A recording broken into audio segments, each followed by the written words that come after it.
एक और विचित्र पूर्व पक्षी, वो क्या कहता है, भूमिका में पूर्व पक्षी की बात है। पूर्व पक्षी का विचार ऐसा है कि जो वस्तु सामने दिख रही है, आपको सामने कुर्सी दिख रही है, बर्तन दिख रहे हैं, ये जो वस्तु आपको दिख रही है इसका अपना कोई अस्तित्व नहीं है। फिर क्यों दिख रही है जब अस्तित्व नहीं है? तो वो पूर्व पक्षी कहता है कि आपने ऐसा विचार किया है कि सामने कुर्सी है इसलिए आपको कुर्सी दिख रही है। आपने बर्तन का विचार किया है तो बर्तन दिख रहा है। आपने घड़ी का विचार किया तो घड़ी दिख रही है। आप जैसा विचार करोगे वस्तु वैसी दिखेगी। सिर्फ आपके विचार की बात, वस्तु की अपनी कोई सत्ता नहीं है, सिर्फ आपके विचार से ये सारी चीजें आपको दिख रही हैं, ऐसा उसका सिद्धांत है। तो इसका उत्तर इस सूत्र में, पूर्व पक्षी का उत्तर सिद्धांत पक्ष में इस सूत्र में दिया है, न च एक चित्त तंत्रम वस्तु। पूर्व पक्षी जी, आप जो ये कह रहे हैं कि ये सिर्फ हमने अपने मन में विचार कर लिया है कि सामने घड़ी है तो घड़ी दिख रही है, पंखा है तो पंखा दिख रहा है, हमारे विचार से वो वस्तु खड़ी हो रही है, उसका अपना अस्तित्व कुछ नहीं। तो यदि ये बात ठीक हो, यदि ये बात सत्य हो कि सिर्फ हमारे विचार से ही वस्तु खड़ी होकर दिखती है हमको और वास्तव में उसकी अपनी कोई सत्ता नहीं है, यदि ऐसा हो तो मान लो मैंने कुर्सी को देखा 10 सेकंड, तो मैं देखूंगा तो अपना विचार करूंगा तो कुर्सी दिखेगी। और मान लो मैंने अपनी नजर वहां से हटा ली, इधर दीवार को देखने लगा, तो मेरे विचार से वस्तु थी ना, अब मैंने वहां से विचार हटा लिया, तो अब बताओ वस्तु कुर्सी वहां रहेगी या नहीं रहेगी? रहेगी तो फिर मेरे विचार से कोई फर्क नहीं पड़ता, इसलिए तुम्हारी बात झूठ है। अगर मेरे विचार से वस्तु कल्पित होती है तो मैं जब तक उसका विचार करूं तब तक वस्तु रहनी चाहिए। जब मैं वो विचार छोड़ दूं और अपनी दृष्टि वहां से हटा लूं इधर, तो वो वस्तु गायब हो जानी चाहिए, अगर मेरे विचार से बनी थी तो। ऐसा तो नहीं हो रहा। मैं उसको देखता हूं, विचार करता हूं तो भी कुर्सी खड़ी है, और मैं नहीं देखता हूं, कोई विचार नहीं करता तब भी खड़ी है। इससे क्या सिद्ध हुआ? वो मेरे विचार की कल्पना है या कुर्सी की अपनी वास्तविक सत्ता है? बस, तो ये उत्तर दिया। इस बात को सूत्र में कह रहे हैं, न च एक चित्त तंत्रम वस्तु। जो भी वस्तु आपको टेबल, कुर्सी, स्कूटर, बर्तन, पुस्तक जो भी दिख रहा है वो कोई एक चित्त के अधीन नहीं है। चित्त तंत्रम, चित्त के अधीन नहीं है, अर्थात हमारे विचार के अधीन नहीं है। हम विचार करें और दिखने लगे और ना करें तो ना दिखे, ऐसा नहीं है। तद अप्रमाणकम, यदि मैं आंख से उस चीज को ना देखूं, तदा किम स्यात्, तब क्या होगा? वस्तु रहेगी या नहीं रहेगी? ये ऑब्जेक्शन उठाया सिद्धांती ने। यदि मैं उस चीज को ना देखूं तो वस्तु रहेगी या नहीं रहेगी? यदि रहेगी तो इसका अर्थ हुआ कि मेरे विचार से वो वस्तु खड़ी नहीं हुई है, वो अपने अस्तित्व से खड़ी है, उसका अपना स्वतंत्र अस्तित्व है। और मान लीजिए दो व्यक्ति हैं, मैं और लालचंद जी। मैं उस कुर्सी को देखता हूं, लालचंद जी भी देखते हैं, दोनों देखते हैं। तो 10 सेकंड तक मैंने देखा, फिर मैंने वहां से अपनी नजर हटा ली, लेकिन लालचंद जी अभी भी देख रहे हैं। वो 1 मिनट तक देख रहे, मैंने 10 सेकंड देखा। जब मैंने 10 सेकंड देख कर अपनी नजर वहां से हटा ली, तो अब बताओ कुर्सी का क्या होगा?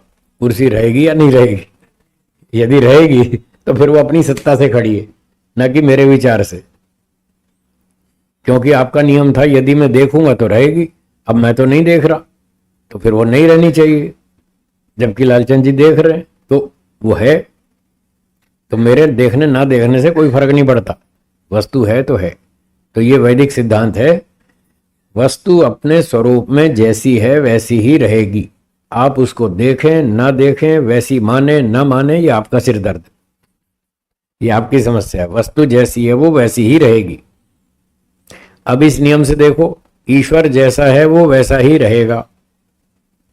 आप अपने मन से कुछ भी मानते रहो, आपके मानने से वो बदलेगा नहीं। ईश्वर जड़ है या चेतन? अब कोई जड़ वस्तु को ईश्वर माने तो क्या वो ईश्वर बन जाएगी वस्तु? वो नहीं बनेगी। और ईश्वर चेतन है और उसको कोई जड़ माने तो वो जड़ नहीं होगा। तो ये सिद्धांत है कि हमारे मानने या ना मानने से कोई फर्क नहीं पड़ता। वस्तु जैसी है वो वैसी ही है। तो बुद्धिमत्ता इस बात में है, जो वस्तु जैसी है उसको ठीक ठीक वैसा स्वीकार करो। इसमें समझदारी है, क्योंकि आप उसको ठीक ठीक समझेंगे, ठीक ठीक जानेंगे तो आप उससे ठीक से लाभ उठा पाएंगे और उससे होने वाली हानि से बच पाएंगे। यदि आप वस्तु को ठीक ठीक समझेंगे तो उसके गुण कर्म को ठीक ठीक समझकर उससे लाभ भी ले सकते हैं, उससे होने वाली हानि से बच सकते हैं। जैसे मान लो अग्नि है, उदाहरण के लिए अग्नि, अग्नि गर्म है या ठंडी? गर्म है। अगर आप अग्नि को ठीक ठीक समझेंगे कि अग्नि गर्म है, इससे हाथ दूर रखना चाहिए नहीं तो जल जाएगा, अगर ठीक ठीक जानेंगे तो आप अग्नि से हाथ बचाकर रहेंगे, आपका हाथ दूर रहेगा तो आपका हाथ बचा रहेगा। और आपने समझ लिया ये तो ठंडी है, पानी की तरह ठंडी है, तो आप हाथ डालेंगे आपका हाथ जलेगा, नुकसान उठाएंगे कि नहीं? इसलिए समझदारी इस बात में है, जो चीज जैसी है वैसी जानो। ईश्वर जैसा है वैसा जानो तो आपका कल्याण होगा, आप ठीक काम करेंगे, ठीक लाभ उठाएंगे। अगर आप ईश्वर है कुछ और आप समझते कुछ और हैं, मानते कुछ और हैं, फिर आप उस हिसाब से काम करेंगे तो आपको नुकसान होगा। जैसे अग्नि को आपने ठीक नहीं समझा तो उससे नुकसान उठाया। अग्नि गर्म है, उसको गर्म नहीं स्वीकार किया तो उससे नुकसान उठाया, हाथ जला लिया। इसी तरह से ईश्वर क्या हमारे पाप माफ कर देगा? है जी? और कितने लोग माने बैठे हैं कि भगवान हमारे पाप माफ कर देगा? मानते हैं या नहीं? गलत मानते हैं ना। अब ये सारे नुकसान उठाएंगे इस बात से। वो ये क्या समझ के बैठे हैं, भगवान तो हमारे पाप माफ कर ही देगा, तो क्यों ना कर लो। इसलिए धड़ाधड़ दिन रात पाप करते हैं, क्योंकि उनके दिमाग में ये भ्रांति है भगवान तो माफ कर ही देगा, फिर क्यों ना कर ले। इसलिए पाप कर रहे हैं, जबकि माफ करेगा नहीं ईश्वर, अब दंड भोगेंगे वो। तो इसलिए वैदिक सिद्धांत यह है, जो चीज जैसी हो उसको वैसा जानो, वैसा मानो, वैसा लिखो, वैसा बोलो, वैसा आचरण करो। ये सत्य है, सत्य से ही कल्याण होता है, झूठ से नहीं। बोलिए। चलता है। तो जो लोग मूर्तियों में प्राण प्रतिष्ठा करते हैं, ऐसा वो दिखावा करते हैं कि आज हमने इसमें प्राण प्रतिष्ठा कर दी, अब ये देवता बन गया, ईश्वर बन गया, अब इसकी पूजा कर सकते हैं, इससे आशीर्वाद मिलेगा, आपका कल्याण हो जाएगा, ऐसा वो कहते हैं। तो ये बात झूठ है। किसी व्यक्ति में ये शक्ति नहीं है कि वो जड़ मूर्ति में प्राण प्रतिष्ठा कर दे, किसी में भी नहीं है। कैसे इस बात को समझेंगे? एक उदाहरण सुनिए। जो व्यक्ति ये दावा करता है कि मैं जड़ मूर्ति में प्राण प्रतिष्ठा कर सकता हूं और फिर मैं इसको चेतन कर दूंगा, जो ऐसा कहता है, मान लीजिए उसकी मां जो उससे 20-30 साल बड़ी है उम्र में, उसकी मृत्यु हो गई 80 साल की उम्र में, मां की 80 साल की उम्र में मृत्यु हो गई, तो हम उससे कहेंगे अपनी माता जी के शरीर में वापस प्राण प्रतिष्ठा करो, कर देगा? क्यों? अब क्या हुआ? अब कहां गई शक्ति आपकी? जिस मूर्ति में एक दिन भी प्राण नहीं चला उसमें तो आप प्राण प्रतिष्ठा कर सकते हैं, और मां के शरीर में 80 साल तक सांस चलती थी, 80 साल तक प्राण चलता रहा, उसमें तो आप कर नहीं पा रहे, तो मूर्ति में कैसे करेंगे? उसमें एक दिन भी नहीं चली सांस। तो मेरी बात समझ में आई? इसलिए ये सब पाखंड है, झूठ है, धोखा है, व्यापार है, इससे बचना चाहिए।